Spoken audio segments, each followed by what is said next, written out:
Hi, everybody. Welcome. Patty Widget here. I'm going to watch those questions coming in today. Want to touch base with everybody, see how things are going, check in with you. Want to be the bubble buster and the dream crusher because I got some news. And yes, let's do this.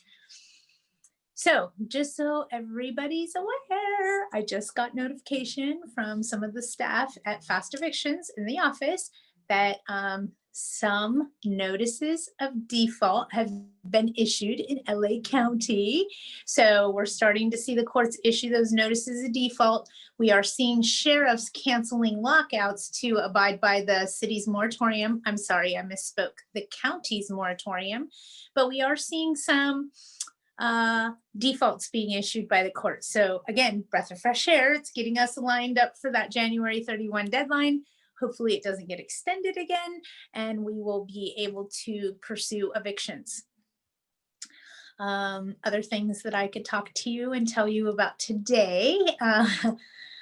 Stop chasing the money.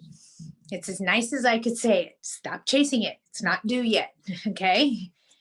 We need to document the money. We need to document that with the 15-day notice, the declaration that they sign and return, and also the COVID Tenant Protection Act. We need to document that. We need to do our job. We need to make sure that all our ducks are in a row. So when it comes time to slam that hammer down, we are ready to go. We've done our job. So very important that we're documenting the money, that we're doing our job, that we're doing those 15-day notices.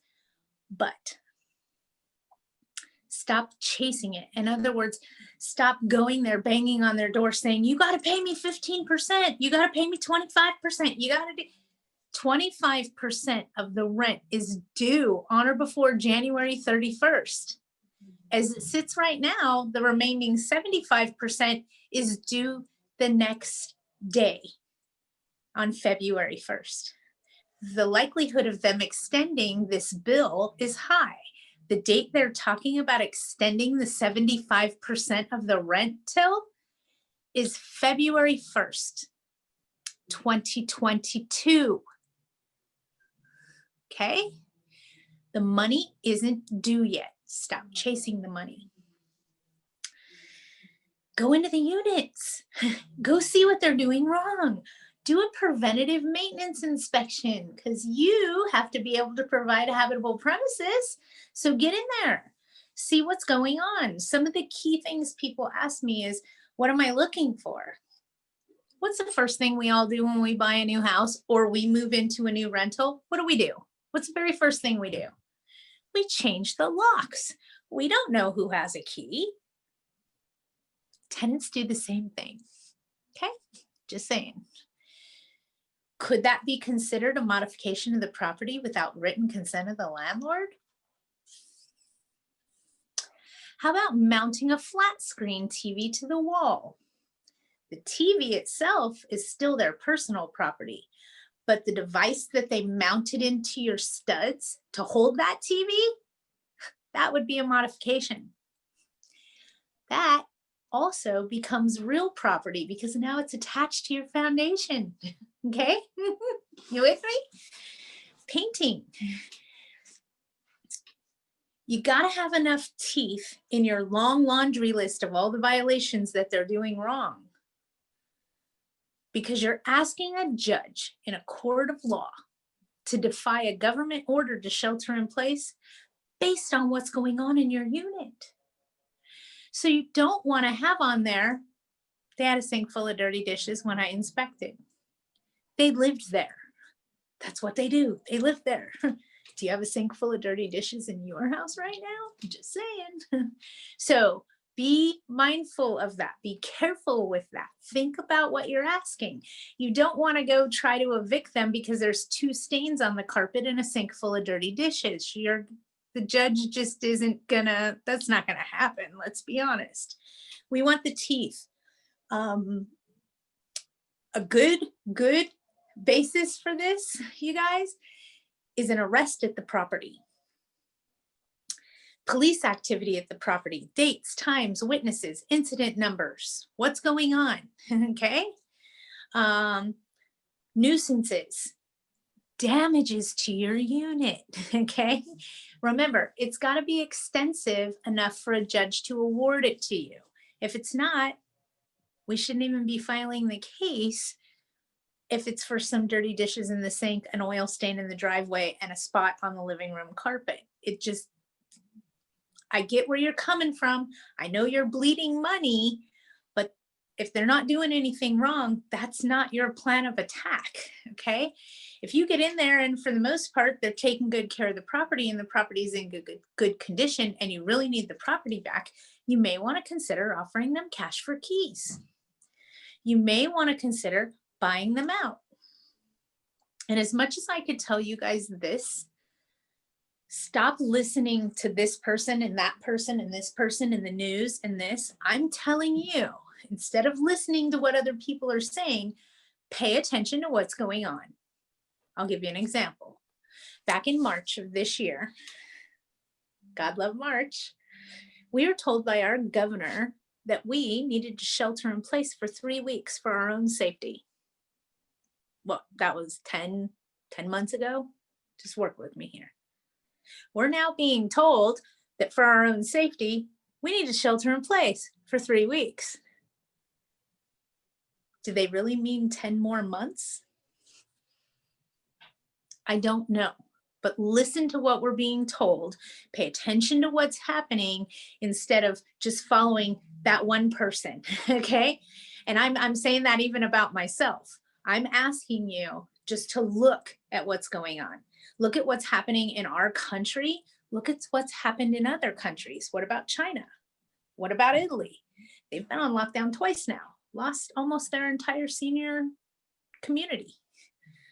We don't want that to happen here. We don't need that to happen here. But what we need to do is pay attention, not to what we're being told, but to what's happening. Like, I have questions, but that's just me. You guys know me.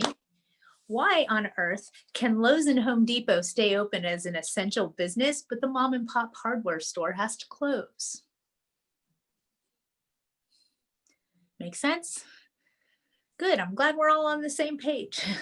Some of these things that are happening and going on don't make any sense. We need to pay attention to those things. We need to use our best judgment. You guys hear me joke around a lot about just shoot them, it's quicker. What I'm trying, I know, I'm funny. What I'm trying to do is bring you down to reality of what we're dealing with, okay? The money's not due. We're bleeding money.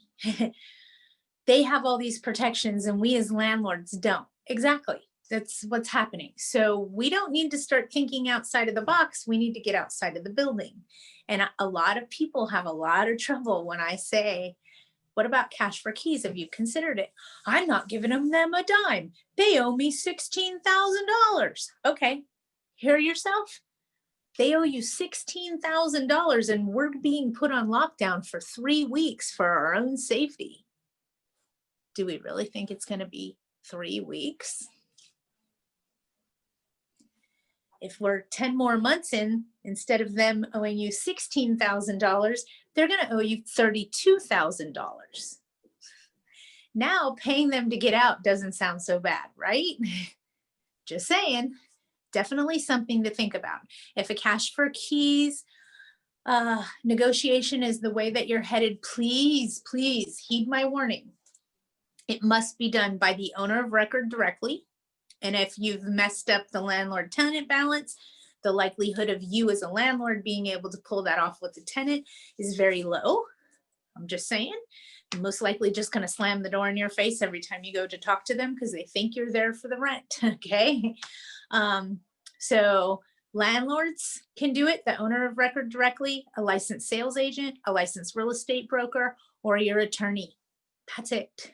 It is a negotiation for a real estate transaction. So you want to be careful that you're not violating any real estate law there, like practicing real estate without a license. So you want to make sure that if you are negotiating a cash for keys, you're using the proper tools in order to do that. I know I've been working with Fast Eviction Service to come up with a plan, which I think we should have in action by the first of the year, on a pricing structure to help assist with cash for keys transactions. The hardest part is you, the landlord, if you're to the point where you're going in trying to pay them to get out, that relationship may already be severed to the point where you aren't the one that's going to be able to negotiate it, just because there's so much animosity, bitterness, whatever you want to throw in that general direction. So definitely something to think about. Okay. Going forward, we're also starting to see a little bit of a lull in housing. So it's taking a little bit longer to get our vacants rented. For a while there, they were renting as quick as they were hitting the market. We're not seeing that right now. We were seeing houses being sold as quick as they hit the market. Again, we're seeing a little bit of a slowdown. Could be the holiday, could be COVID, could be signs of God knows what. I got to be careful what I say because I am a real estate broker. Just for all of you that know where I'm headed, the market is going to crash. I'm not saying it's going to crash today. I'm not saying the sky is falling, but it statistically through past history has crashed every 10 to 14 years, 10 to 12 years. I'm sorry, every 10 to 12 years. We're way past that date. Okay. 10 years would have been 06, 07. We're way past that date. So it's due. It's going to be a win, not if. Okay. Everything that I see is leading up to that. The price of lending is very small to get a loan. Mortgage rates are extremely low. It's a good time to purchase. Where we were seeing houses hit the market. As soon as they hit the market, they were selling full asking price. I mean, we're starting to see, or we've been seeing all those signs. How long this will last, I couldn't tell you. Could I say it's going to happen when the new president steps in? Possibly, or maybe when the banks have to close their fiscal year. We're already starting to see some notices of default come about because of COVID. And we're seeing more and more foreclosures hit the market on a daily basis. Just so you know, it's not extensive at this point, but we are starting to see more activity as far as foreclosures go. With all that being said, does anybody have questions? Because I haven't seen one question come up on the wall yet. And I'm like, what's going on? Is anybody out there, or am I sitting here talking to myself? Hootie, are you still with me? Yeah, I'm just listening. Okay. Do we have questions? Nothing? Oh, here they come. I Do see you them. have any insight? Oh, there you go. Do you have any insight of the SB 15? Do I have any insight on SB 15? No, but I'll have some for you on Wednesday next week. In other words, let me go research it, give you all of that. I hear that we are going to be some owner relief program. I get it. They're always going to talk about some kind of over a way to help these owners. The protections for us as landlords are gone now, and we're vulnerable and we're exposed. The protections for tenants are not ended, nor do I see them ending anytime soon. So we need to be careful. We need to prepare for impact and handle that to the best of our ability. Holding on to investments right now is going to be extremely challenging for some owners. A lot of owners don't have a lot of leeway. I was told whenever I had an investment property, my great aunt, God love her, gave me a rule. She said, if you're going to buy a house and you're going to make it a rental, you need to have 1 year's worth of payments in the bank. That is your reserve for that property. You don't have to use it for a year of payments. You could use it for repairs, a new roof, and then build it back up over time. But having 1 year of payments sitting in the bank as a reserve in case something happens is a better business practice. I've always followed that with her. And I have to tell you, with one of my properties, I am coming up on that 1 year's worth of reserves. So I'm like, what's happening? It's getting scary. But I'm also starting to see some communication with my tenant. She's starting to pay, get caught up on those back months rent. So I'm seeing some of the relief. And that's just one tenant. So are they going to help us? I'd love to say yes, but I just don't know. We have a lot of things going on all at the same time. We have a new president coming in.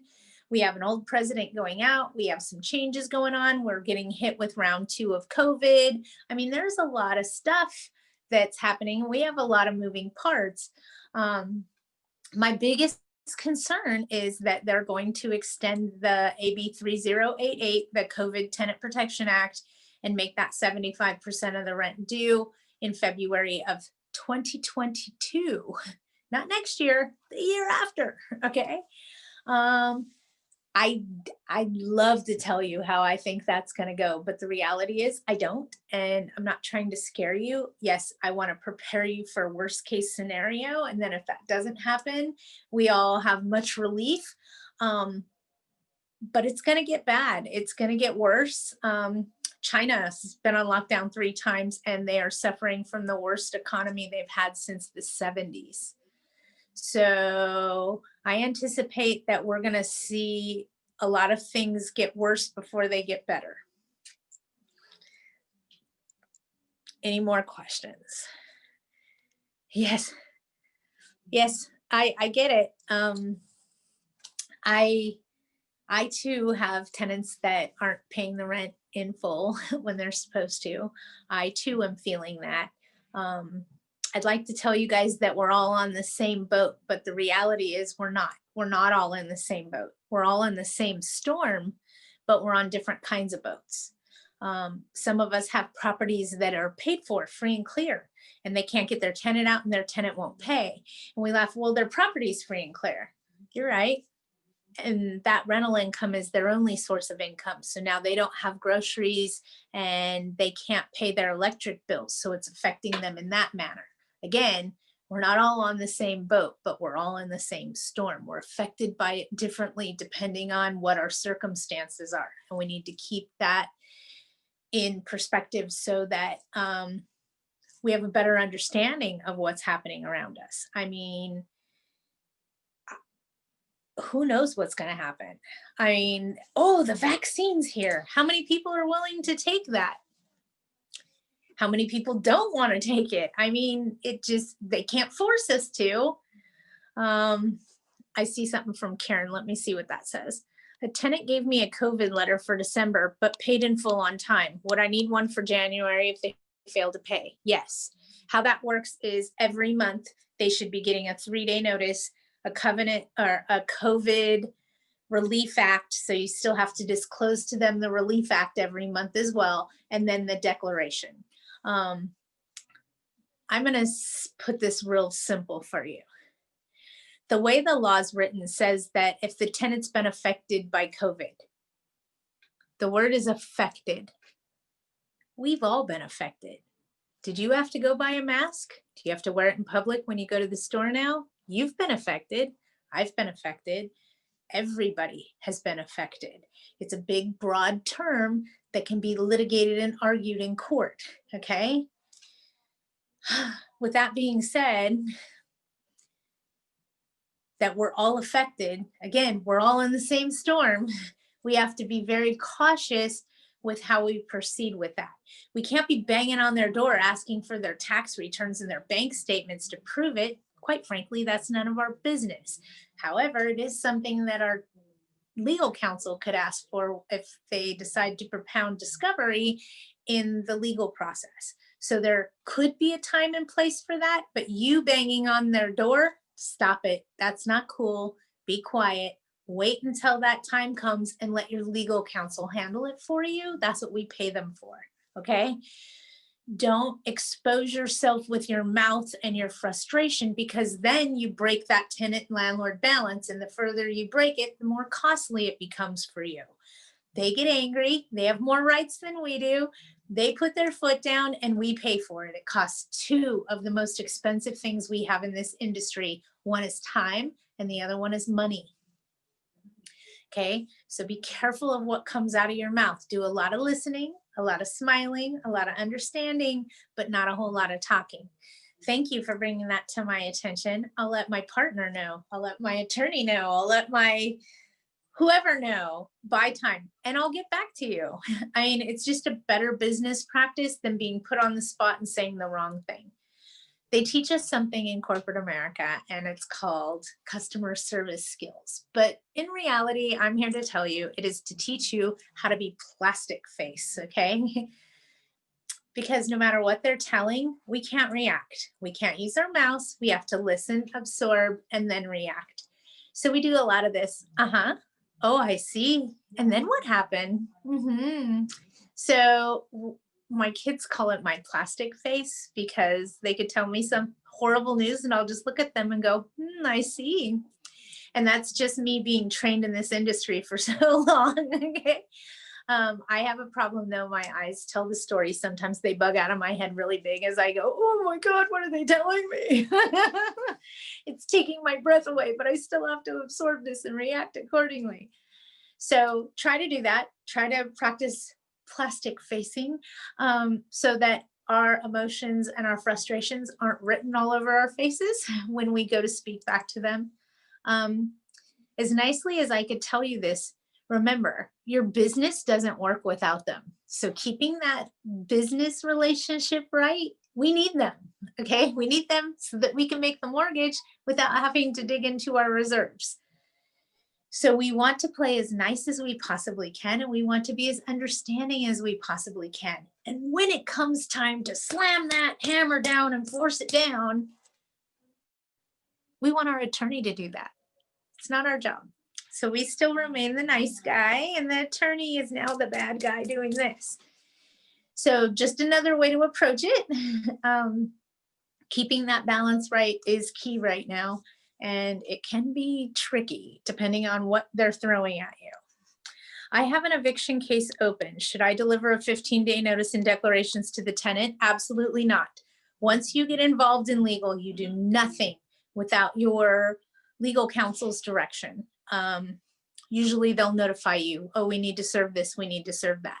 I'll put this in perspective for you very quickly. When you file the summons and complaint, or your attorney files a summons and complaint in the court process for an eviction. So when it's first filed with the court, we're telling them how much your daily damages are. It's right there in the summons and complaint. From that day, all the way to the lockout date, the court is going to most likely give you a judgment for something called holdover damages and allow you to get a judgment for the rent for that period, okay?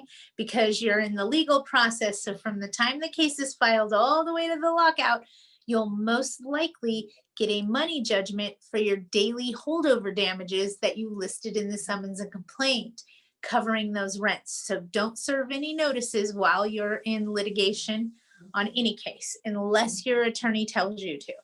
And most likely they'll just do it. They're not going to ask you to do it, especially if you're in litigation.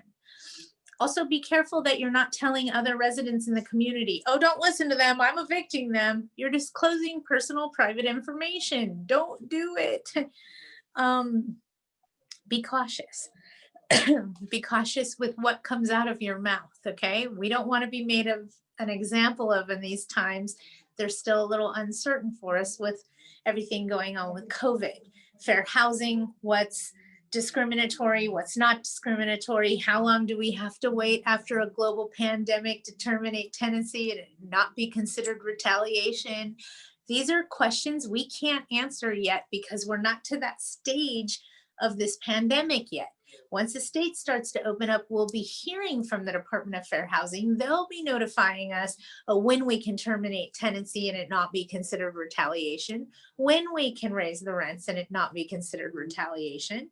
For right now, please, you guys, unless you're instructed by your legal counsel, don't raise the rents. Think of it this way. How come our government says you have to stay in your house and you have to shelter in place and you can't go to work, but your landlord's going to raise the rent? Number one, I'll tell you right now, it's unethical, completely unethical. I'm not saying it's illegal, because in some instances, it is illegal to increase rent right now. But again, talk to your legal counsel. Don't go raising people's rents. How bad do we look if we raise rent right now?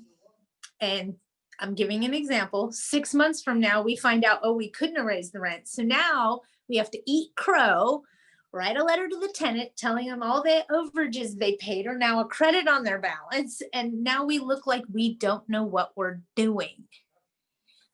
That messes up the balance, okay? Because now are they going to question everything we do going forward? Yes, wouldn't you? Doesn't take a rocket scientist to figure this stuff out. Let me see what this one is. Hang on. So don't serve any notices while you're in eviction. My rent is 50% below market value because my mother never raised the rent and it's way overdue. You're going to have to wait till COVID's over. And I hope you're not restricted by the new statewide rent control initiative, because that would cap you out at 5% plus the CPI. So before you raise the rents, there's a lot of things you need to know. There's quite a few moving parts for everything we try to do these days, just so that everybody understands, okay? If you're susceptible to rent control, you're capped out on how much you can raise the rent annually. Certain restrictions decide whether or not you're susceptible to the rent control ordinance. It covers the entire state of California, okay? A lot of people don't understand that. They're like, oh, I don't live in LA, I don't have rent control. No, AB 1482 gave the entire state of California rent control. Okay, the entire state. You could be exempt depending on how you hold title and how many units you have on one tax parcel. So just depends. Also depends on whether you live in a duplex, you as the landlord live in the duplex and rent out the other unit. That also most likely would make you exempt. But again, it has to do with how you hold title on the property. Do you hold it as an individual? Is it in a trust? Is it in a family trust? Is it owned by an LLC? Is there a corporate member attached to that LLC? Is it owned by a corporation? These are all key factors which determine whether or not you have the statewide rent control. If you need help figuring that out, call me. I'll walk you through it. I'll ask you some questions and we'll go from there. But it's usually pretty easy to figure that out in a very rapid fashion. That rent control initiative, AB 1482, does not just control how much we can raise the rent. It also requires us to pay relocation fees in the event that we have a no cause termination of tenancy. You're most likely going to have to pay relocation fees to that tenant in the event that you want to take the unit back because you want to live in it. That could be exempt. You have a family member that wants to live in it, that could be exempt. But non-renewal of lease, yeah, that doesn't fly under the rent control initiative. Just so you know, if you want to take your property back or you're not renewing, you're most likely going to have to pay those relocation fees to your tenant across the state, not just in the city of LA, just so everybody's on my bandwagon, okay?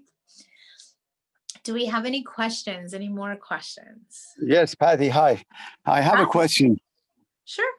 Let's say today is middle of February and some tenants paid part of their rent. And so in February, comes February, is it going to be a 3-day notice for anyone who doesn't pay the rent like it used to be before? Or is we still having problem with the COVID issues and notices and stuff like that? We're still having problems with COVID issues and things along those lines. So let me just say this, okay? In February, I'm talking about. I understand. On or before January 29th of next year, we are going to know what those changes are.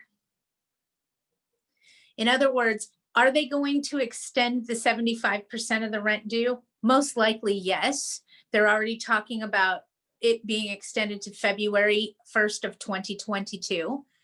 Are we going to be able to evict on February 1st if they don't pay the 25% of the rent that's due by January 31st?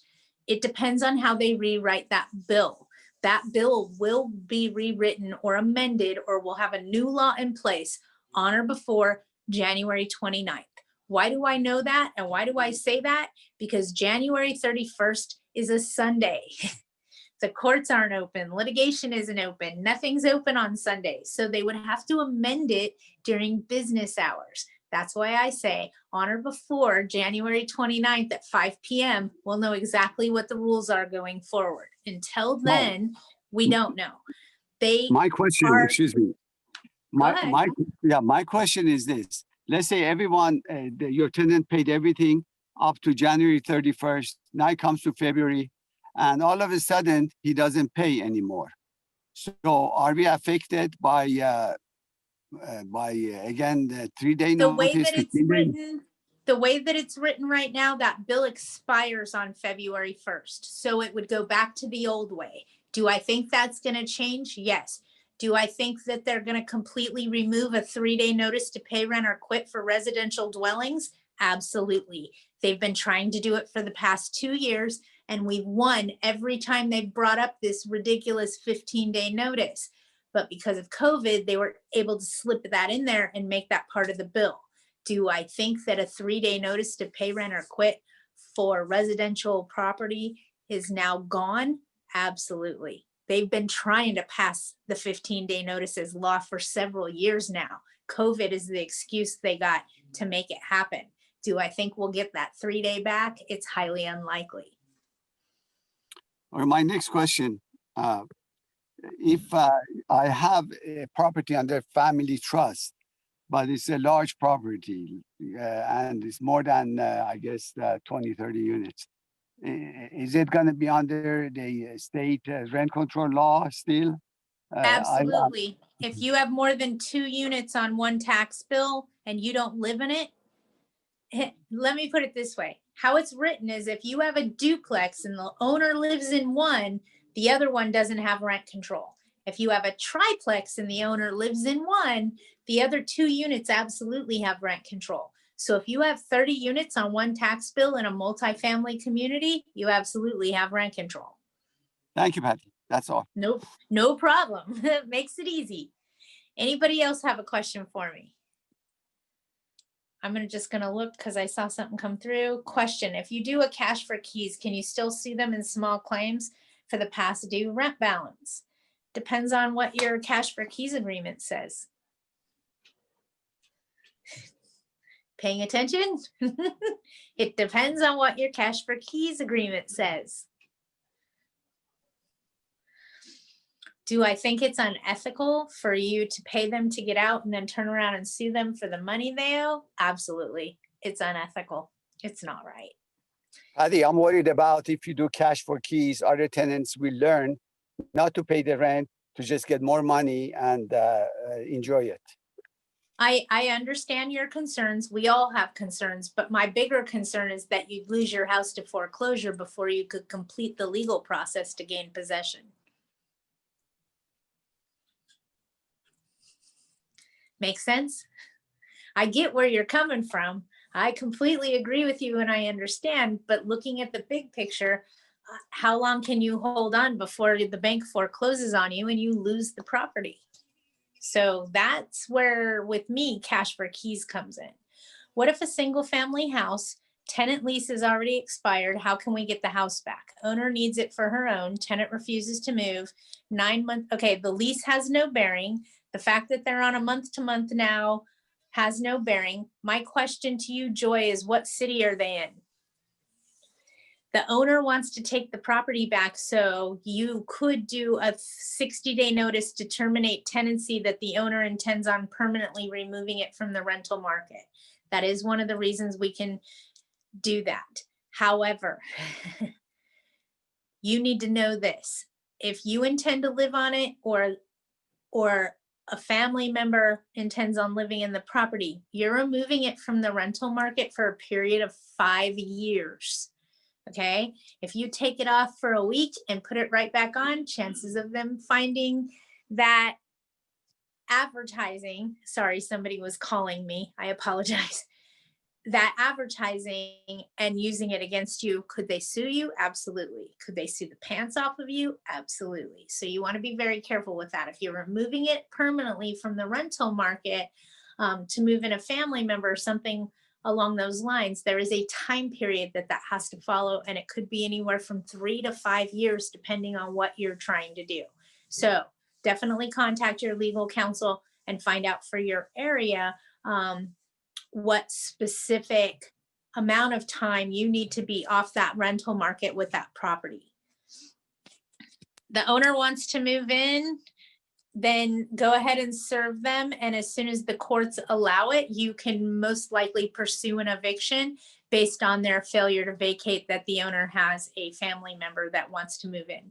And be careful with those family members. You want to go up the ladder or down the ladder. Don't go outside the box. Can you file now? Yes, you can. I don't know how much the laws are going to change. They usually change quite a few things for us that take effect on January 1st. Not seeing a whole lot of that this year, but I'm more concerned with what's going to happen with AB 3088. And I'm also concerned that if this lockdown that we're under currently closes our court system, if it closes our court system, everything freezes. It's anywhere from 3 to 5 years, depending on the area, what your county or city ordinance is. So again, contact your legal counsel before you figure out what that time frame is. I'm set on 3 to 5 years. So just depends on the area. Okay. Okay, let me go. I see John Wilson asking, what if you have done all of the Joy question and you want to move kids in temporary and sell the house? Selling the house would be you permanently removing it from the rental market because you're no longer going to put a tenant in there. So that would also apply as well.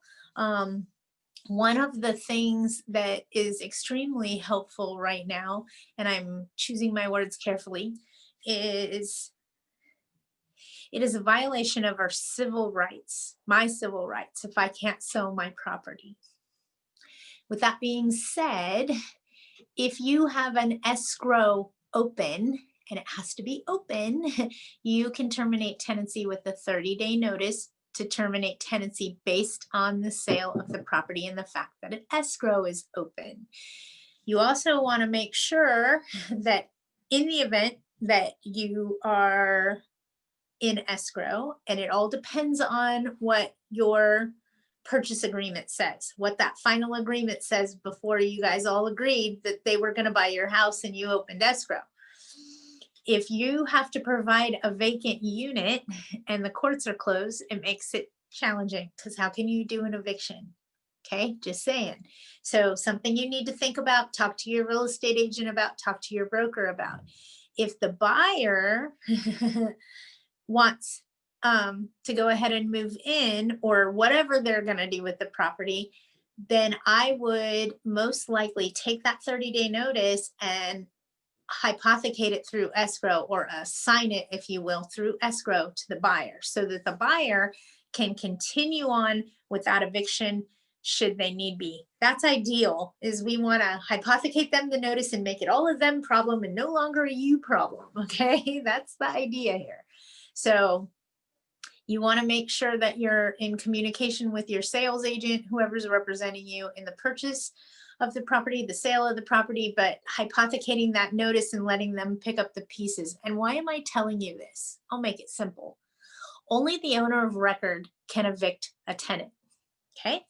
So if I own a property and I'm in escrow and I want to sell my property to Joe and my tenant Lisa lives in the property, I'm giving Lisa a 30-day notice to vacate because I'm in escrow, and I can do that because I'm the owner. So I serve her that notice.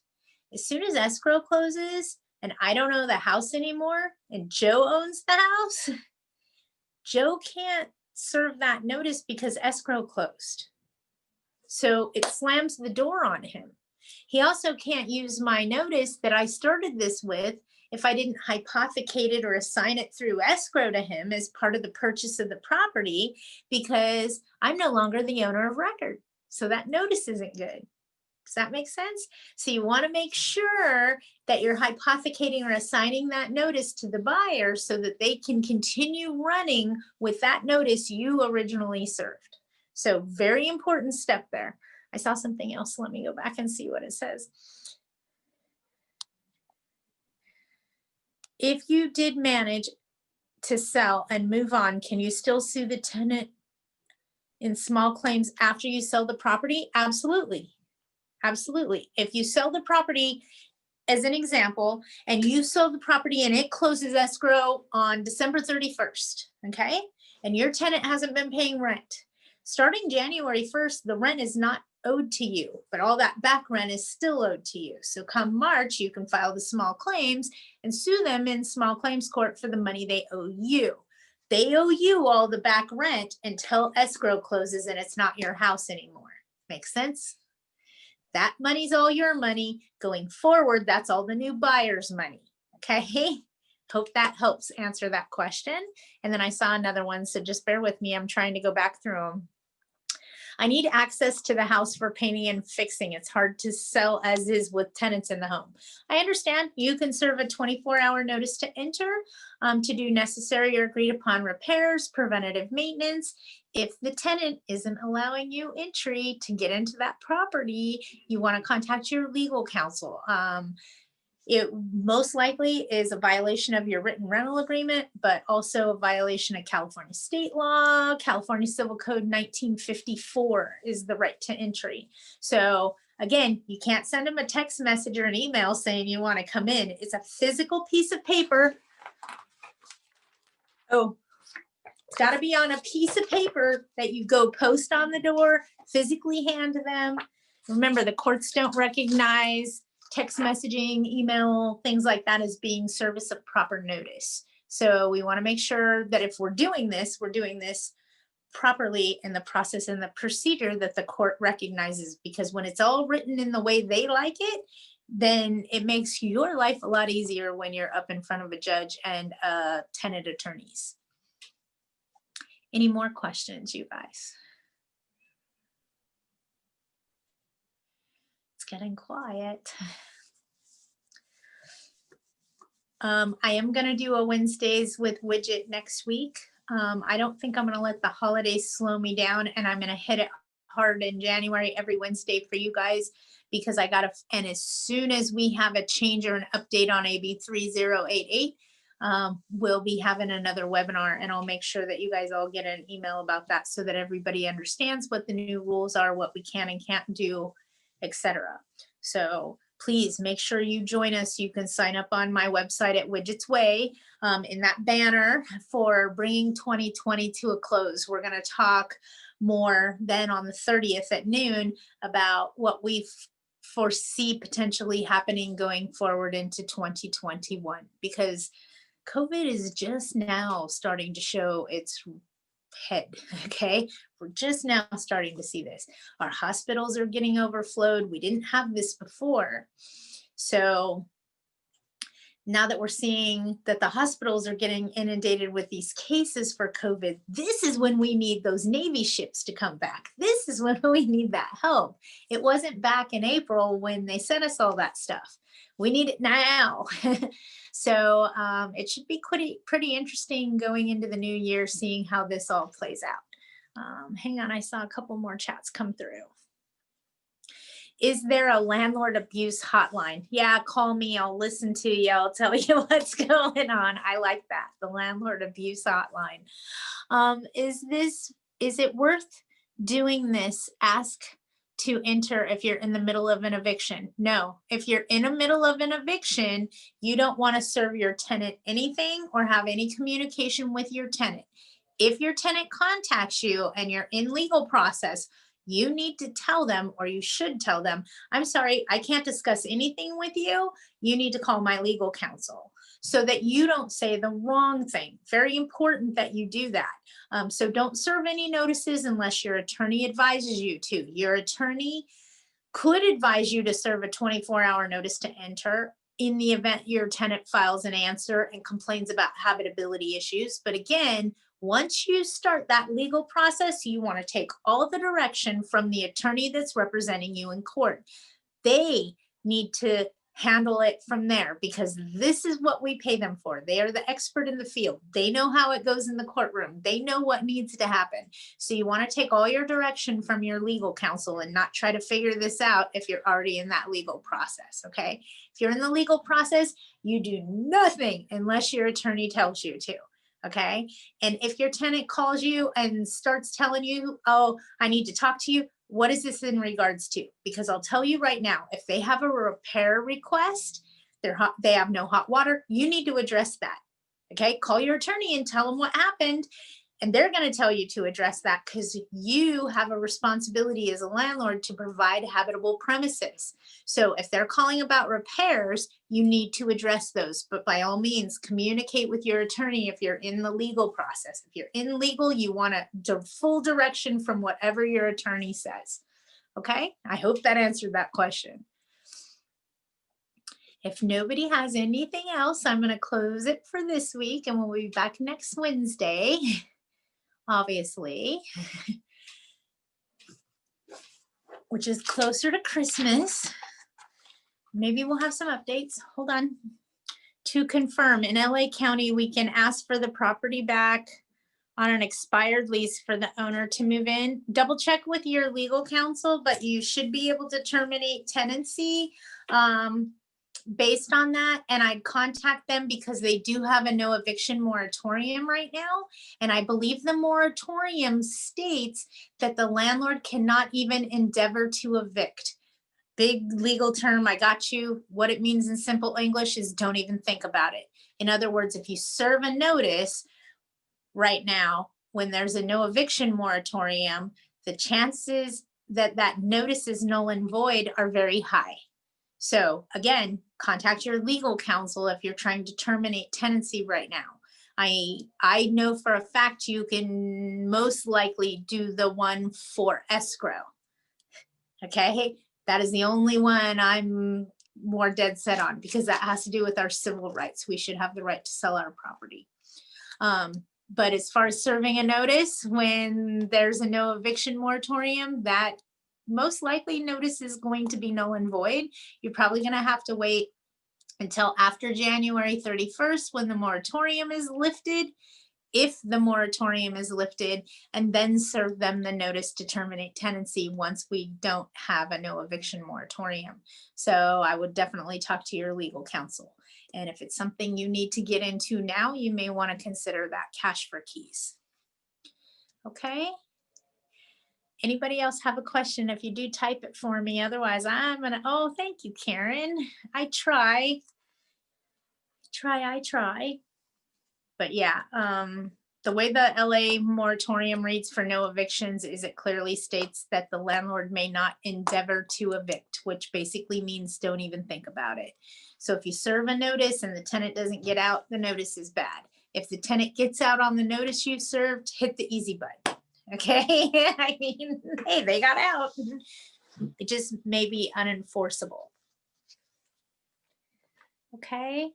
All right. You guys have a great weekend. If you need anything else, have any questions, feel free to give me a call. That's why I'm here. Send me a text message. That's usually the easiest way to get a hold of me, is to text. And you can always text on my 855 widget 5. Thank you, Diana. But you can always call me 855 widget 5 and you can text that number as well. Texting that number works great because then I can text you back. I'm on the phone a lot. I'm sure you guys already know that. And if you guys need anything else, have any questions, hunt me down. Otherwise, I will see you on Wednesday. Have a great weekend.